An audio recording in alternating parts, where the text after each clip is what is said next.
Welcome everybody to another edition of Social News Interviews. I'll be your host today, Eric Erock Christopher, and we're excited to have another amazing interview. We've got an Amazon bestseller, a gentleman here today who has authored an incredible book that goes by the title of I Didn't Know What to Say, Being a Better Friend to Those Who Experience Loss. And we've got that gentleman here with us today, Mr. David Knapp. How are you doing today? I'm doing great, Eric. Thank you very much. Good. Thank you so much for being here today. And would you mind sharing with our viewers a little bit about yourself and your journey and how you came to this point in your life? Yes, I actually grew up in the heartlands. I'm from southern Iowa. I grew up on the farm there and was the oldest of a large family. However, when I was 12 years old, my dad was killed in a farming accident. My mom remarried and our family continued to grow. Following high school, I attended college in Kansas City, Missouri at a Calvary Bible College and Seminary. Following that experience, of course, I had met my wife and we were married. Her name was Ruth. She was from Maryland, attended Washington Hospital Center as a nurse. We joined an organization called New Tribes Mission, which is a missionary sending agency. Soon I was asked to be on the leadership staff and teacher for some of their training schools, beginning in Pennsylvania. From there we moved to Michigan. And while in Michigan, I was at a Bible school, a junior college level school. I was the president, one of the professors there. During our time there, my wife was diagnosed with breast cancer. And after 7-year battle, she was elevated to heaven. She died. And by that time, I had 4 children. And the youngest one was just coming into preteen at that time. A couple years later, a lady had come to the school who was widowed herself, had 4 boys. We got together, and yes, we blended 8 teenagers. It worked out quite well, actually. A lot of challenges there. From there, we moved out west. I was in another school in Nebraska. I'm sorry, was where we were. And Wyoming was where the school was. It was called Frontier School of the Bible. And so while there, we were there 4 years and our continued blending the family, getting the kids married off. Yes, we had 7 weddings take place in the next few years, and babies began to come. And I continued going back and working with the New Tribes Mission. Then we moved to Mesa, Arizona, where I live now, and my wife was diagnosed with pancreatic cancer.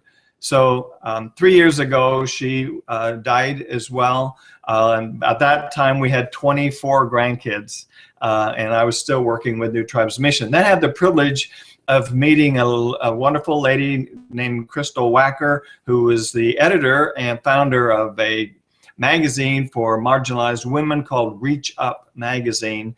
And so we got married and we lived together here, working and serving, continuing to work with New Tribes Mission, promoting her magazine, as well as writing this book. Well, that's amazing. It sounds like that's an incredible journey. It sounds like you've obviously gone through a lot of personal challenges for obvious reasons. So was there any particular event or series of events that actually inspired you to write your book?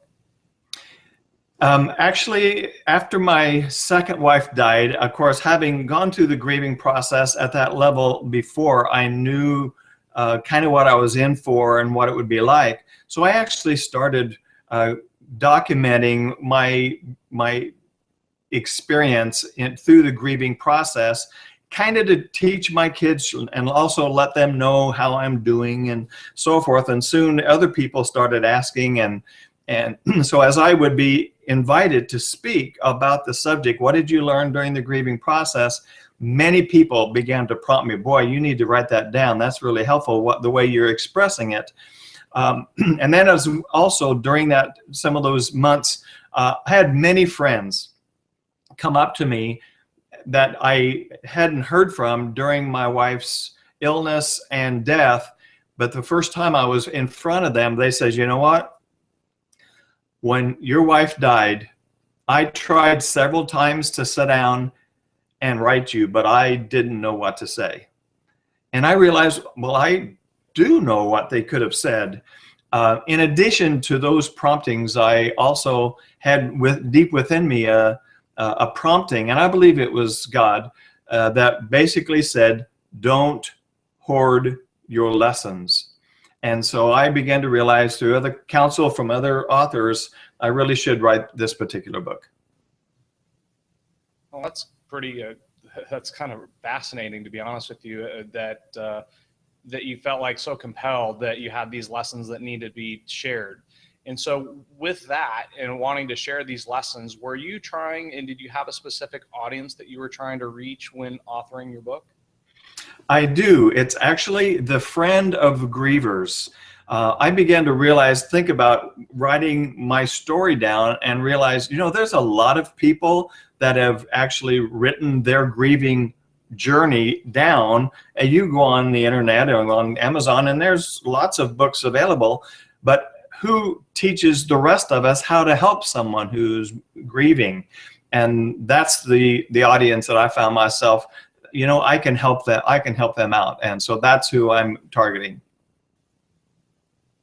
Okay, very interesting. So a kind of a new audience, probably a little bit different than what you're saying that you found in your research during that process. So obviously having a target audience that you wanted to reach in mind. Is there a specific audience or maybe a group of people that you feel like this book is not for? For example, you referenced in an earlier reply that you felt as though God communicated to you. So would you say that this is a book would also be applicable for non-Christians as well? My thinking, first of all, was to document my experience and then to help my family and my friends. But having been in leadership myself, I believe anybody who deals with people on a regular basis in any form of leadership needs some information in this book.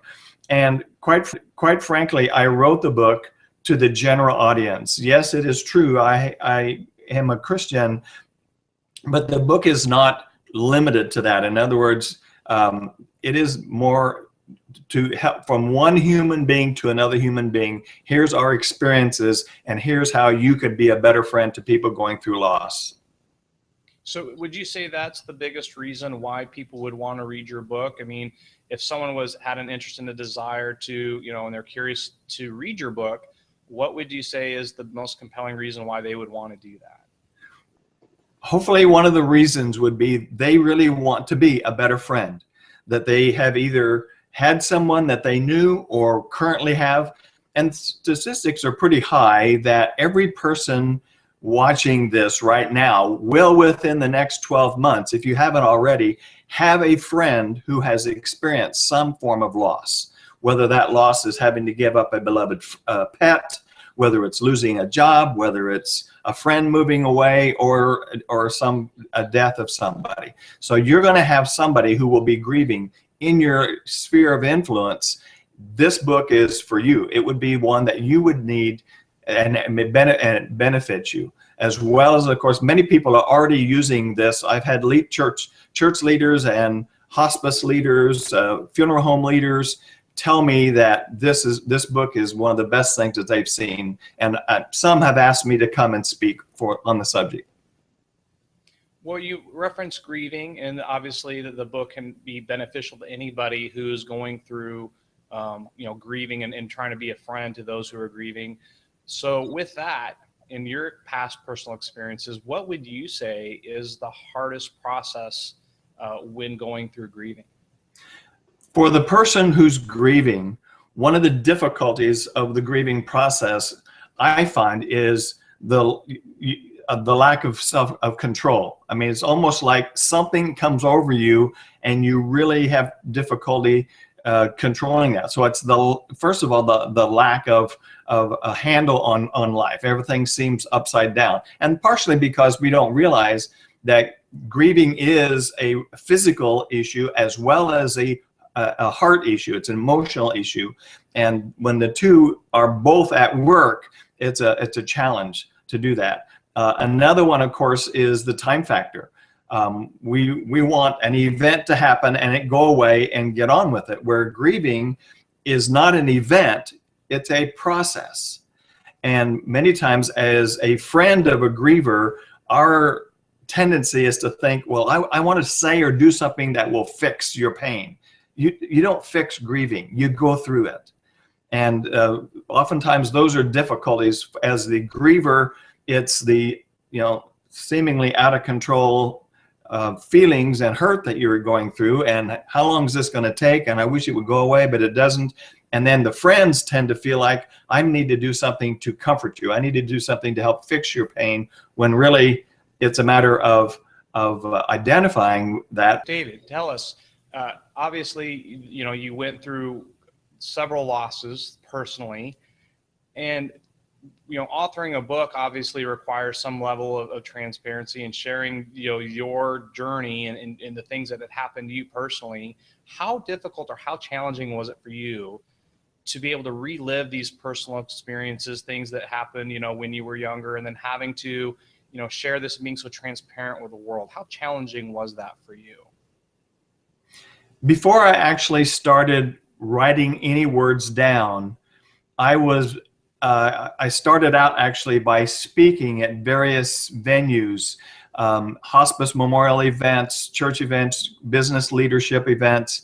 And as I did that, I found the most effective thing about speaking was being transparent about how I felt, being able to describe not just the facts of the events, but the turmoil, the emotion, and the hardship.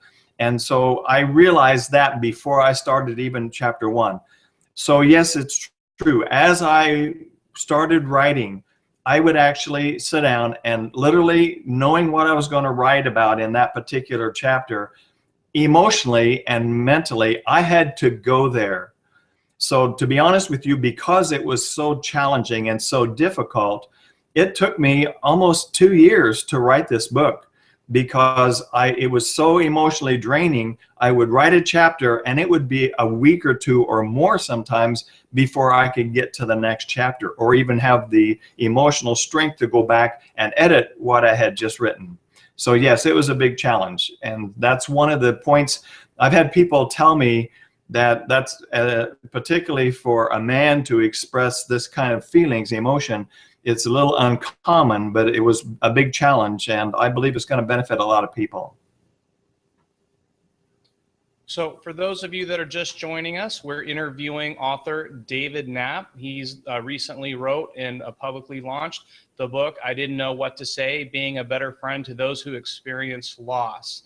And so, David, with our social news interview here that we're doing, one of the questions that we wanted to ask you here is there's a multitude of books that cover the topic of grieving.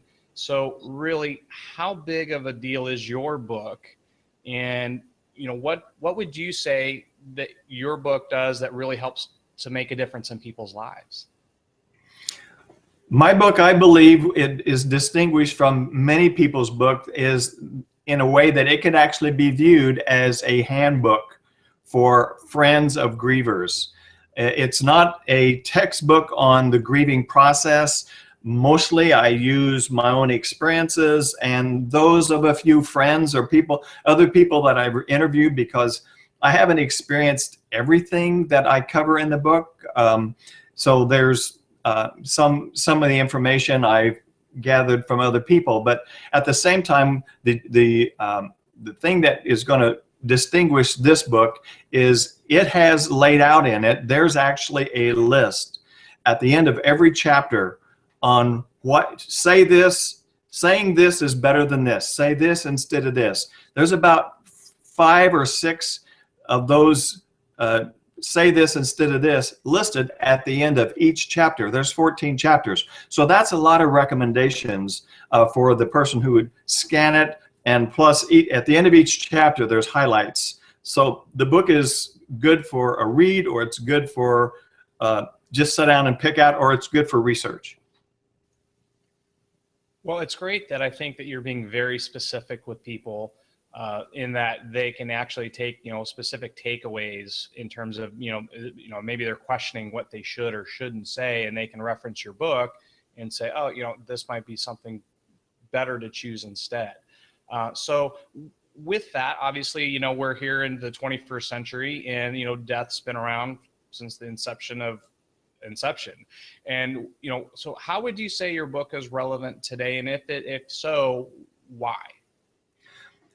The book is relevant because the examples used are basically timeless. There's, like you said, death is going to be with us forever, as long as we're human. But the other losses that I deal with also are losses having to do with relationships, having to do with pets, having to do with job loss. Those are all topics that have been around a long time and will continue to do that. So just because I experienced these losses, or those that I interviewed experienced losses in a particular point in time, those losses like that will always be around. And so it's pretty timeless and also ageless. It's not specific to any particular age group. In fact, there's a whole chapter in the book on children and helping children deal with loss, because I've had a little experience. I was a child when my dad died, and my children were pre-teens and teens when their mother died, and my 24 grandkids, I helped them whenever my second wife died. So that's in there as just one illustration. Awesome. So David, for the viewers that are watching this, and perhaps some people who are watching this have a friend who's going through a period of loss, and they would, they're trying to figure out how they might want to comfort their friend. What would you say in your book, or, what would be the one key thing that you would want to tell those viewers watching this right now? What would you say is like the one big piece of advice as far as why they, would want to read your book and what they can do to help their friend? One of the best things you could do as a friend of a griever is to identify or empathize or somehow connect with the pain of the griever. The book emphasizes that in many of the chapters. It's one of the highlights that really, if you want to comfort a griever, instead of talking about or even trying to logically explain it away, the pain or the whole scenario, the best thing to do is to come in and talk, it must really hurt, or I can't, you must really miss them, or this is really painful, isn't it? Just somehow to connect with that. That will do more benefit to the hurt of the griever than saying something like, well, next year you won't feel so bad. Well, today is when they're hurting, not next year, and we're not talking. So this challenge, of course, is to connect and empathize with the griever where they are, and listen, because many people process it differently. That's one of the other things in the book. I do talk about people grieve differently. In fact, there's one whole chapter in the book on the difference between male and female grieving. There's scientific proof that men and women grieve differently, even chemically. So understanding those things will be a big benefit. So that's the big takeaway for those that might be, wanting to provide, a book or a resource to someone, that for themselves that they know has experienced loss. So what would you say, how could, like, for example, a viewer who might not have a friend who experienced loss, but they have like a coworker or a family member that needs to comfort one of their friends? So for example, let's say that I wanted to recommend this to, my cousin, because I know that something happened to somebody close to him. How could I describe, or how could someone describe your book to that person that might want to, inspire them to want to reach out and get your book? One of the ways that it would be is that this book is, you don't have to read the whole book to benefit. You could hand the book to them and say, hey, this book has suggestions, snippets, ideas in it on how you could possibly, that person could be a help, or that person could be a better friend to their loved ones or whoever, their friends. So just again, identifying that it is really a tool. Now, I want to say here, just because I'm emphasizing the book was written for the friends of grievers, I have had many people who I've known who experience loss, and by them reading the book, they found some solace, some empathy, some understanding, because it's like, oh, here's somebody who does know what needs to be said, and it comforts me to know that somebody else understands what I'm going through. Well, based on what you say on your market research, there was a void in the marketplace in terms of resources that help friends comfort those who experience loss, which is the main tenet or premise of your book, of knowing the right things to say, and also the things that you specifically talk about of what not to say. Right. And so, people have gone so long without this book. Why would people need, why is it so important that they're able to get access to this now? One of the things would be, I find I've actually had close friends who have read this now and were with me when one of my wives died, either one. And after reading that, they came back to me and says, oh, we kind of let you down a little bit, didn't we? We could have done better. And people saying things that were a hindrance. And so that's one of the benefits of the book, is there are many trite things that have crept into our vocabulary as a society that really are not a help. And saying something like, I'm sorry for your loss, is great, but if there is a death, it seems many times there's a point in time whenever coming up and saying, well, your loved one's in a better place, that, to be honest, that may be true, but it doesn't help me as the griever, because, okay, they're in a better place, but I'm the one that's hurting. Don't you care about me? So the logic doesn't, because you can't always use your mind to comfort your heart. You can't, sometimes the heart just needs a hug, or somebody to understand, someone to be there.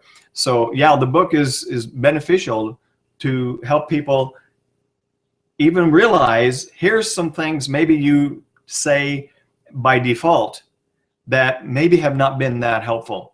And so even out of curiosity,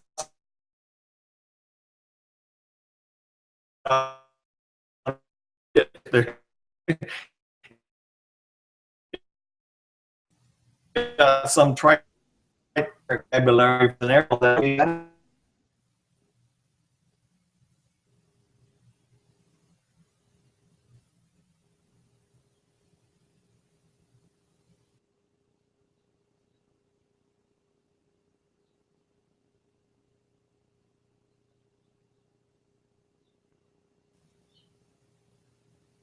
Well, thank you, David, for sharing that. So if you're just joining us, we're here with David Knapp, author of the book, I Didn't Know What to Say, Being a Better Friend to Those Who Experience Loss. And obviously, David, with having your book kind of filling a void in the world of helping to people understand death and grieving and that whole process, knowing the right things to say, what kind of feedback have you received so far?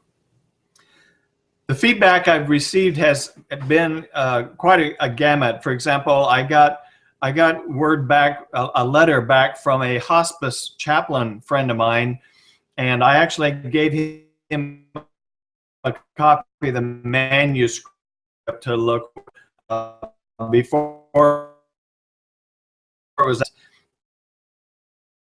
all filled in with all kinds of notes and tabs. So some professionals are finding it beneficial to help them in the process. I've gotten feedback from people who have experienced a loss. A good friend of mine who lost his wife about a year ago read the book and then wrote back. He says, thank you very much. It was very, very meaningful to me. A lot of tears, some good healing took place.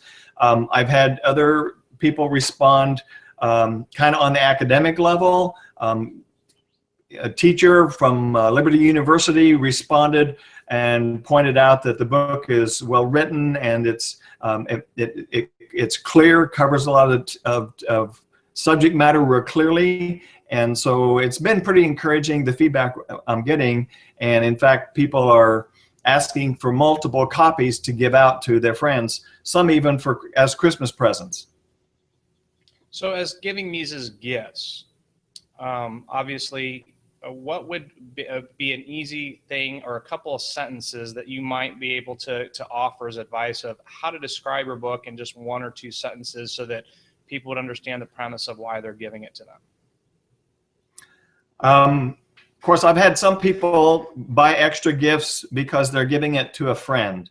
My sister, for example, is giving a copy to her hairdresser, and it's because her hairdresser has gone through so much. She actually gave this to her hairdresser and says, because you've gone through so much, here's some information that you might help bring closure to some of your experiences. I've got another friend who's going to give one to her, some of her kids, and she's interested in teaching them how to be a better friend. So, and she's going to tell them, here's a book that'll help improve your social skills with people that are around you. So obviously there's so many different approaches. It just depends on that approach, what 2 or 3 sentences you might use as an introduction to the book. But anyhow, many people are doing that. Giving it as a gift is becoming a pretty popular thing right now. Excellent. I'm glad to hear that it's being so well received, David. So if viewers are interested in purchasing your book or for themselves or giving it to a friend, what's the best way they could go about doing so? One of the fastest ways that would be, of course, to you could order it through us. You can www.ididn'tknowwhattosay.com/book, leaving the apostrophe out. Going to our website, Grief Relief Ministries, plural.com, and you could click through and order the book there. The book is available internationally on Amazon, Canada, Europe, UK, Australia. It's available in a lot of areas around the world. Just go to Amazon whatever it is from where you're from. And then, of course, the book is available through us. I can get copies of that to people who ask for that. Excellent. So I would think that with obviously the initial popularity of your book and the fact that it's providing a lot of value in helping to fill the void for those that are wanting to be a better friend to experiencing loss, are you doing any kind of like public speaking engagements for those that may want to book you to kind of maybe like leaders, like you had mentioned earlier in the interview about how there are certain leaders or people that have a responsibility to help their community to help deal with loss? Do you do any kind of speaking engagements? And if you do, what would be the best way someone could book you for your services? I do public speaking. I've done actually quite a few. Some of the public speaking I've done include speaking at hospice events, either memorial services. I've also had chaplains. There's actually Tyson Meats. They have chaplains for their facilities. We're beginning communication with them to have me come and train their chaplains how to do a better job of helping those who go through loss. I've had pastors of churches interested in me coming to speak for maybe to train their leadership of the church or even speak to the whole congregation. I've had interviews over the radio, different parts of the country, covering the subject matter of the book and the presence of it. So yes, the one way, of course, to connect would be through our webpage, which is griefreliefministries.com, and then there's a link on there for speaking and communication.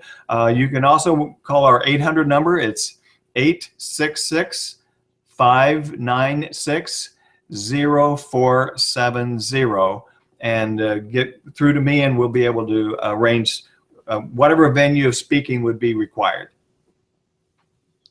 So in addition to, the speaking and helping people to get a better understanding and implementation of how to take advantage of the advice and your wisdom in the book, do you have any other additional plans for the future as far as what you're wanting to do with your mission? One of the things that we're going to be doing, we want to increase the, like, quote unquote, the service to the griever. And so that one of the next things that we're actually started working on is to create a journal guide for those who grieve, that people who want to be a better friend can hand to someone, a friend of theirs who's going through the grieving process, where that griever can actually document, and there's a guide on the kind of things to document and what to look for. Also, we want to have a devotional guide, like a spiritual devotional guide for grievers, and that be a companion to the book as well. And of course, eventually the dream would be to have this book in other languages, because one of the subjects in the book is cross-cultural, that different cultures handle grief differently. And oftentimes that's a benefit to understand that and how you would approach that. So we would eventually like to see it in other languages, but that'll be down the road a ways. Excellent. Thank you, David, for sharing that. Before we wrap up, is there anything else you'd like to add today? One of the things I want to point out, that, like I said earlier, the book is written to the general population, the general population, meaning even any culture, any age group, any religious persuasion, whatever, to help with that. And however, of course, like I said, as the author of the book, and I am a Christian, I do have one chapter in the book that is specifically, it lays out, it answers the question, how did I do it? How did I go through the grieving process? And how did my faith, what I believe about God and my relationship with that, how did that help me process my grief? So there is one chapter in there on that, just to be honest and to let folks know that. There, and it includes a timetable, a schedule. It tells you, here's some suggestions on what to do at the time of the loss. Here's something to do 3 weeks later. Here's something to do three months later, 6 months later, 12 months later. There's one whole chapter that covers a schedule to guide. So, like I said earlier, the book really is a handbook to be a friend to those who have experienced loss. And so, yes, the people who've experienced loss will benefit. However, dominantly, being a better friend is my motive for the book. Well, thank you for your time today, David. And that will conclude another session of Social News Interviews. Once again, my name is Eric E. Rock Christopher. Again, thank you, David, for your time today. I appreciate it.